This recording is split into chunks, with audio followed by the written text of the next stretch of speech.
Seorang pengamen bernama Rendra Wahyudi, 20, tewas usai nekat berenang dan tenggelam di Sungai Jagir, Wonokromo, Surabaya, Jawa Timur, pada Minggu, 24 Agustus 2025, dini hari.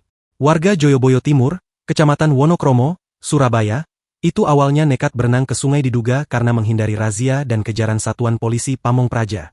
Tim Search and Rescue gabungan dari kota Surabaya pun melakukan pencarian terhadap Rendra dengan menyisir Sungai Jagir sejak pukul 6 waktu Indonesia Barat. Namun saat ditemukan, korban dinyatakan sudah meninggal dunia.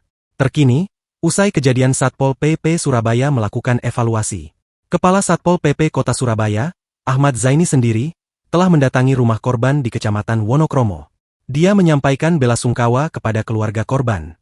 Zaini mengatakan, pihaknya akan menjadikan insiden tersebut sebagai bahan evaluasi ke depannya dalam melakukan penindakan. Dia berharap, peristiwa serupa tidak terjadi kembali. Lebih lanjut, kata Zaini, anggotanya sebenarnya tidak sedang mengejar pengamen tersebut. Akan tetapi, para petugas Satpol PP tengah melakukan patroli rutin saat malam hari. Lewat saja sebenarnya kawan-kawan. Ya, yang penting ini pelajaran saya dan kawan-kawan untuk memberi pelayanan terbaik pada masyarakat khususnya pada penegakan perda, kata Zaini, ketika dikonfirmasi, Selasa, 26 Agustus 2025.